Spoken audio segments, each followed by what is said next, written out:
मरवा কত দূর দূর থেকে বলে মারওয়া উনি মারওয়া কোম্পানি চিনে না। শীতকালে তো আমাদের কোনো অসুবিধা হয়? শীতকালে অসুবিধা হয়, গরমকালে লোক পাইলে যায় ছেড়ে দিয়ে কাজ করতে করতে না যে বাইরে যে বসে। তুমি কতদিন কাজ করছো? হ্যাঁ, আমি এইখানে আছি বছর চারেক। এরা 25 বছর আছে। তোমার 25 বছর হয়ে গেছে এখানে? আচ্ছা, আপনার 42 বছর? হ্যাঁ, আরে বেশি হবে। 10 কেজি मैदाते अपना 450 दिन 750 450টা ডিম যায়।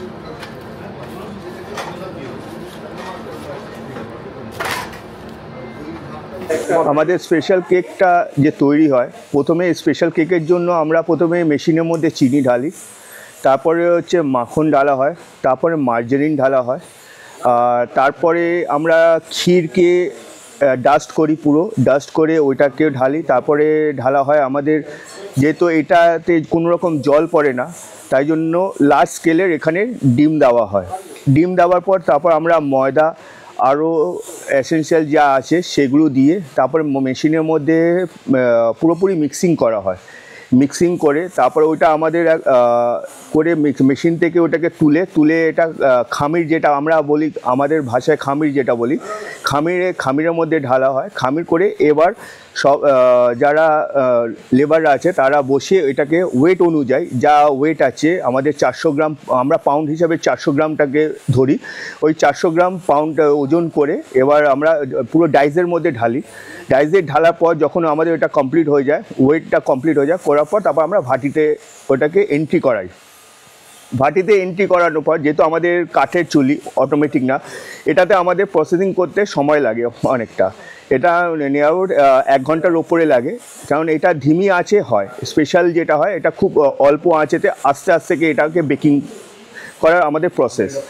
বেকিং হয়ে যাওয়ার পর তারপর আমরা ওইটাকে ভাটি থেকে একটা একটা করে বার করে তারপর ওটা প্যাকেজিংয়েতে আমরা পাঠাই।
মাখো,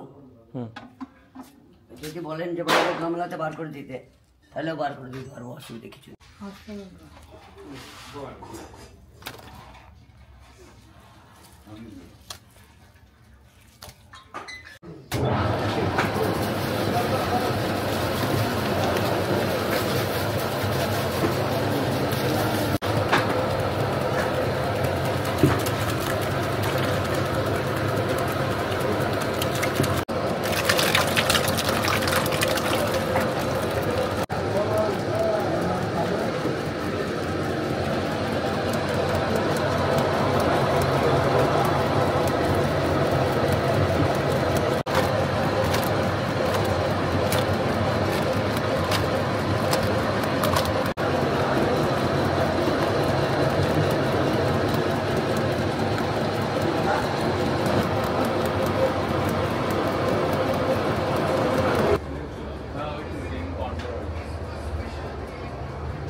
ব্যাপার হচ্ছে ভাটির টেস্ট আর ওভেনের টেস্টের মধ্যে দুটোর মধ্যে অনেক ফারাক ডিফারেন্স আছে।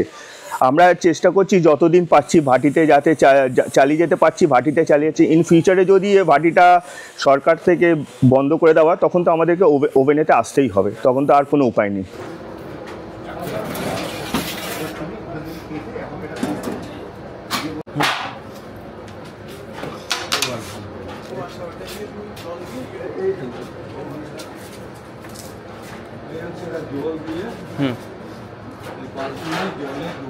আচ্ছা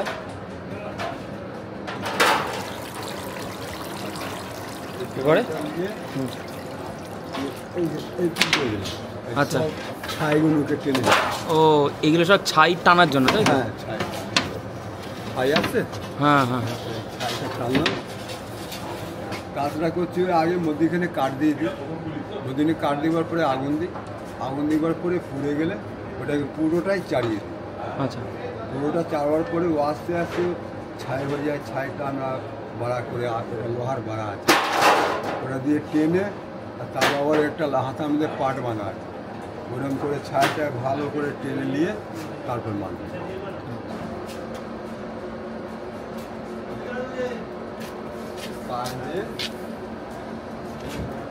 এইদিকে হাতা নামাবো। ও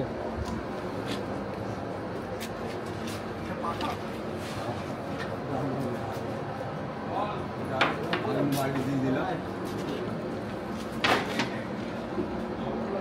এই আগুনের তাপটা সাইডে বেরোবে।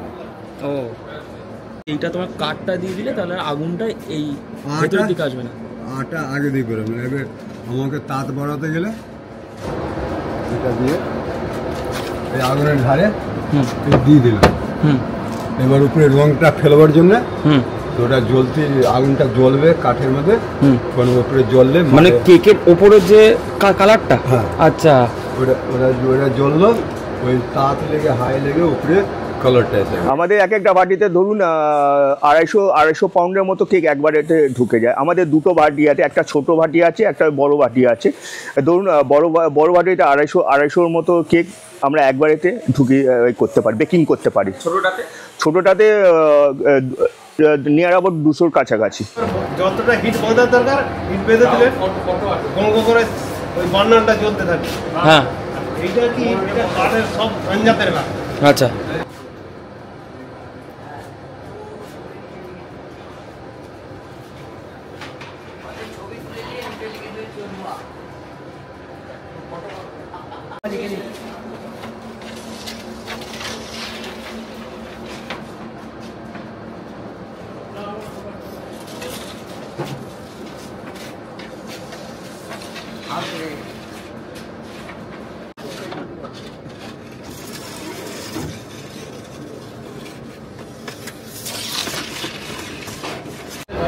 ওটার নিচে দিয়ে আছে কাঁচ ভাঙা, লোহা ভাঙা, স্টোন চিপ, বালি, আছে এটার নিচে। আচ্ছা আচ্ছা আচ্ছা এর নিচে ওই দিয়ে আছে কোন করে যে গ্রাউন্ড আছে ওটা দিয়ে আছে।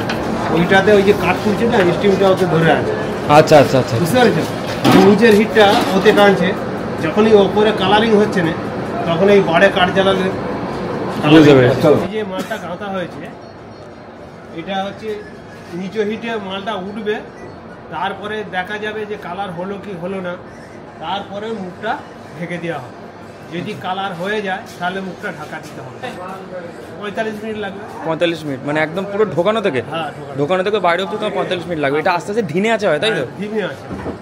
এটা যদি হিট যদি বেশি হয় তাহলে কি হবে? হিট বেশি হলে পুড়ে যাবে, কালো হয়ে যাবে, উপরটা মাথা কালো হয়ে যাবে, নিচে পুড়ে যাবে। মানে এতে মাখন, ঘি, ডালডা যেসব দিয়ে আছে সেগুলোর জন্য হিটটা কম রাখবে। কস্টিংটা কাঠের ভাটিতে বেশি পড়ে, অনেকটা বেশি পড়ে। কাঠের দাম দিন দিন বাড়ছে। তারপর এটার মেনটেন্যান্সেরও অনেক ঝামেলা আছে। মেনটেন্যান্স করতে গেলে যদি সার্ভিস করতে গেলে আমাদের 2-3 দিন ধরে ভাটিটাকে বন্ধ রাখতে হয়, যেটা সেই জন্য আমরা মেনটেন্যান্সটা করি হচ্ছে পুজোর সময়। পুজোর যেহেতু ছুটি থাকে সে করে নিই। আর ইলেকট্রিক ভাটিতে প্রসেসিং খুব ইজি, খুব তাড়াতাড়ি হয়ে যায়, বেকিংও খুব সুন্দর হয়, কালারও খুব সুন্দর আছে, কিন্তু টেস্টের দিক দিয়ে ডিফারেন্স হয়ে যায়। কাঠের ভাটিতে যা টেস্ট পাওয়া যায় ইলেকট্রিক ওভেনেতে সেই টেস্টটার মধ্যে আকাশ পাতাল তফাৎ। মানে সেটা কি ওই কাঠের জন্য? কাঠের জন্য, রাইট, কাঠের জন্য। মানে ওই টেম্পারেচারটা হ্যাঁ, টেম্পারেচার আপ ডাউন না, কাঠের একটা টেস্টই আলাদা। একটা কাঠের উনুনের রান্না যেরকম টেস্ট আলাদা আর গ্যাসের রান্না আলাদা টেস্ট, সেরকম কাঠের ভাটিতে যেটা চলছে, কাঠের ভাটিতে টেস্ট আর ওভেনের মধ্যে, যদি আমি এই কেকটাকে ওভেনের মধ্যে করি সেই দুটোর মধ্যে টেস্ট অনেকটা ফারাক এসে যাবে।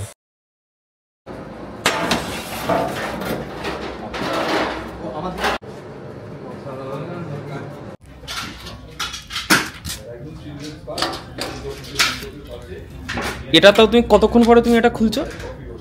ওই তখনই দিয়েছিলাম না, আমি ঘড়ি দেখি 40-45 মিনিট তো হয়ে গেছে। এটা স্পেশাল মাল আছে, এটা পারফেক্ট টাইম। আর একটা ধরুন যে তাড়াতাড়ি বেশি কাজ করলে না ভিতরে বোধে ও আচ্ছা, কাঁচা থেকে যাবে। কাঠ জ্বালালে উপরে কালাপন পড়ে যাবে। আচ্ছা, তুমি দামি কেক কিনতে গেলে কালাপন দেখে নেবে। ঠিক ঠিক ঠিক। ওই জন্য অনেক হিসাবে মালটাকে বের করবে। ঘুরিয়ে দিতে হবে না এগুলো? বোঝাচ্ছি।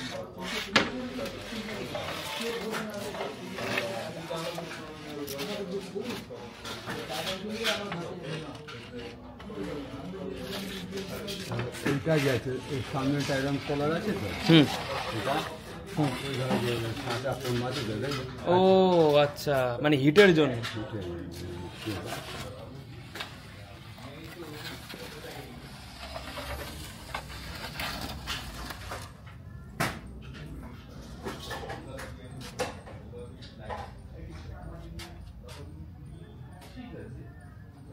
না